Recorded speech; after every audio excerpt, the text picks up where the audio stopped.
Yeah, so I've been working with virtual and augmented reality now for 6 or 7 years or something. It started in my master. I was following media technology here at Leiden University, and it's a really open master program where you follow your own research interests within the media domain, try to find creative ways to represent your research.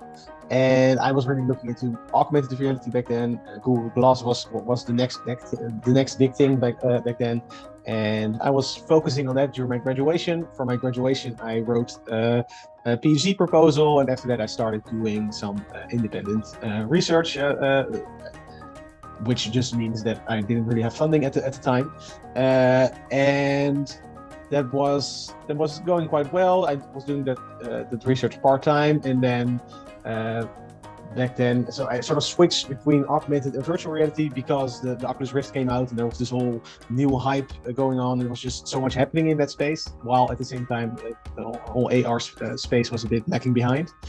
And yes, so along the way, so I was doing research, and I gave a research course at Leiden University as well. But along the way, I got more and more questions from secondary schools, universities, people with training companies, with publishers, who all said, yeah, this is really interesting, it's really going somewhere where we want to use virtual reality in our school system, or we want to create a training for our own. And what do we need for that? Is the hardware already ready? How do you make a training that actually works, that really makes use of the power of this medium? And so we got more and more questions like this, and then we so from that, the VR Learning Lab emerged, and that's my company now, where we help all sorts of educational organizations with this type of questions.